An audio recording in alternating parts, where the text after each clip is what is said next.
నమస్కారం. Popular TV ప్రేక్షకులకు స్వాగతం.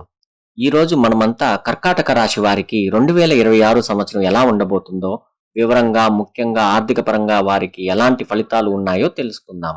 ముఖ్యమైన గణాంకాలు. జ్యోతిష్యం ప్రకారం కర్కాటక రాశి వారికి ఈ సంవత్సరంకి ఉన్న 4 ముఖ్యమైన లెక్కలు ఇలా ఉన్నాయి. ఆదాయం 2, వ్యయం 11, రాజ్యపూజ్యం 4, అవమానం 7. కదా, ఆదాయం 2 తక్కువగా, వ్యయం 11 చాలా ఎక్కువగా ఉంది. అలాగే రాజపూజ్యం 4 తక్కువగా, అవమానం 7 ఎక్కువగా కనిపిస్తుంది. ఈ లెక్కలు చూసి కంగారు పడాల్సిన అవసరం లేదు. ఎందుకంటే గ్రహాల స్థానం మార్పును బట్టి సంవత్సరం 2 విభిన్న దశలు ఉంటుంది. జనవరి నుండి జూన్ వరకు మీ లెక్కల్లో వ్యయం 11గా ఉండటానికి ప్రధాన కారణం జనవరి నుండి జూన్ వరకు గురుగ్రహం మీ రాశికి 12వ స్థానంలో సంచరించడం, అంటే వ్యయ స్థానంలో సంచరించడం. దీనివల్ల ఆర్థిక పరంగా ఖర్చులు అదుపు తప్పే అవకాశం చాలా ఉన్నాయి. అనవసరమైన వాటిపై ధన వ్యయం కావచ్చు. ప్రయాణాల కోసం, ముఖ్యంగా ఆరోగ్య సంబంధిత ఆసుపత్రి ఖర్చుల కోసం డబ్బు ఖర్చు అయ్యే అవకాశాలు ఉన్నాయి. ఈ సమయంలోనే ఆదాయం 2గా ఉండటం వల్ల మీరు ఎంత ప్రయత్నించినా ఆశించిన ఫలితం ఉండకపోవచ్చు. అందుకే జోబిలో నుండి డబ్బులు తీసే విషయంలో 1కి 10 సార్లు ఆలోచించడం మంచిది. ఎవరికైనా డబ్బు ఇచ్చే విషయంలో లేదా ఆర్థికపరమైన పెద్ద లావాదేవీలు చేపట్టే విషయంలో చాలా జాగ్రత్తగా ఉండాలి.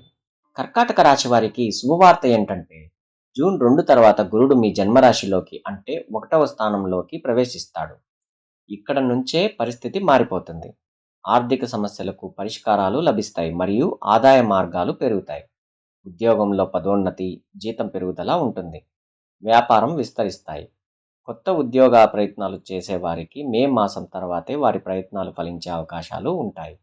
అక్టోబర్ 31 తర్వాత గురువు మీ ధనస్థానంలోకి రావడం వలన ఆర్థిక స్థిరత్వం అనేది ఖచ్చితంగా ఏర్పడుతుంది.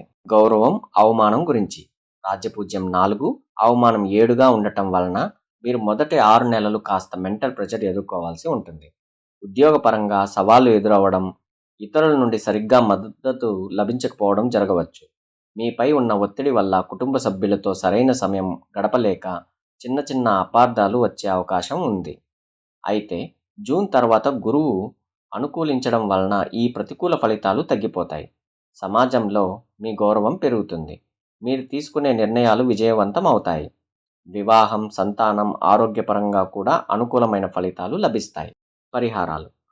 మొత్తంగా చూస్తే కర్కాటక రాశి వారికి 2026 సంవత్సరం మొదటి 6 నెలలు జాగ్రత్తగా ఉంటే ఆ తర్వాత అద్భుతమైన పురోగతి, విజయాన్ని తీసుకొస్తుంది. మానసిక ప్రశాంతత చాలా ముఖ్యం కాబట్టి ప్రతిరోజు కాసేపు ధ్యానం చేయండి. శివుడిని పూజించడం, వీలైనప్పుడల్లా అభిషేకించడం చాలా మంచిది.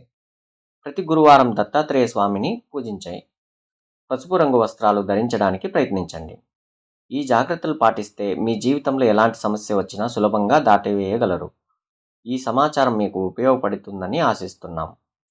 మళ్ళీ మరొక వీడియోతో కలుద్దాం. అంతవరకు సెలవు. శుభం.